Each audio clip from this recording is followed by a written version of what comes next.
Hi everyone. The Alberta Scotties Tournament of Hearts began this morning up in Leduc, and Casey Scheidegger of Lethbridge won her game in the opening draw. It was a tight one too, 5-4 over Desiree Owen from Grand Prairie, as Scheidegger scored one in the 10th and for the victory after giving up a steal in the 9th. Casey will now take on the defending champion Shannon Clybrink tonight at 6:30. That will be a tough one. Here's action now between Val Sweeting of Edmonton and Airdrie's Glennis Backer. 6-5 for Sweeting here. Backer scored two in the 9th and then stole one in the 10th and it tied up at 6. Sweeting was heavy with his draw attempt, so we're off to an extra end, and in the 11th it was all Sweeting. She made the open hit and scored three. Sweeting, who is 7 months pregnant, went on to win 9-6, and she'll play Calgary's Crystal Webster tonight.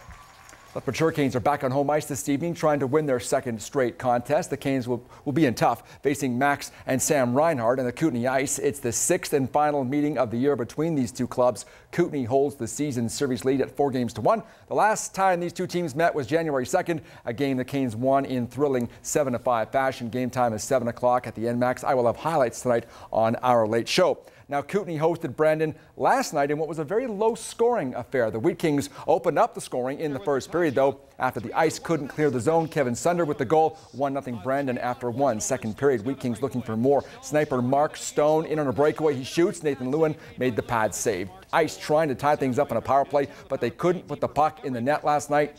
Wheat Kings win at 1-0. They are up in Calgary tonight. The Tigers host Prince Albert this evening.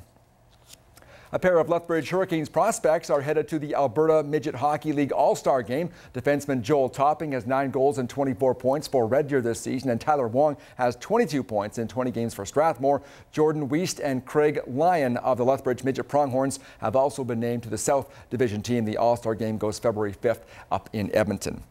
The Calgary Flames played their final game before the All-Star break last night. The Flames looking to take a bite out of the Sharks and go into the break on a winning note. A very uneventful first period, but the Sharks almost open up the scoring here. Ben Ferriero with the shot. Mika Kiprusoff gets a piece of it and then has to stop his own teammate Scott Hannon. And Hannon finally kicks it from harm's way. Let's go to the third now. Alex Tanguay back in the lineup after missing 15 games with a neck injury. In on the break, but he can't beat Antti Niemi. Still no score. At the other end, Kipper had to be sharp here. Joe Pavelski with a chance in front of his backhand turned aside by Mika Kiprusoff. A little later on, Pavelski would come closer to getting the game's first goal, but he rings it off the goalpost.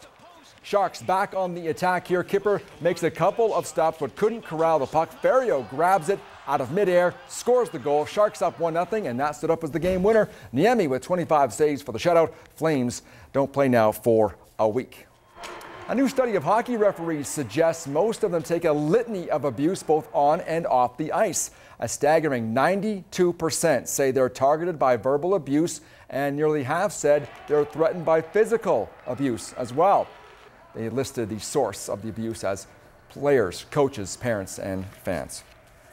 A former Raymond Common is on his way to the International Bowl. Connor Ralph earned 3 provincial titles with the Raymond Comets before joining the University of Alberta Golden Bears this season. The International Bowl pits some of the best American football players against the best from around the world. Ralph enters the game as a linebacker, but is also a very capable running back.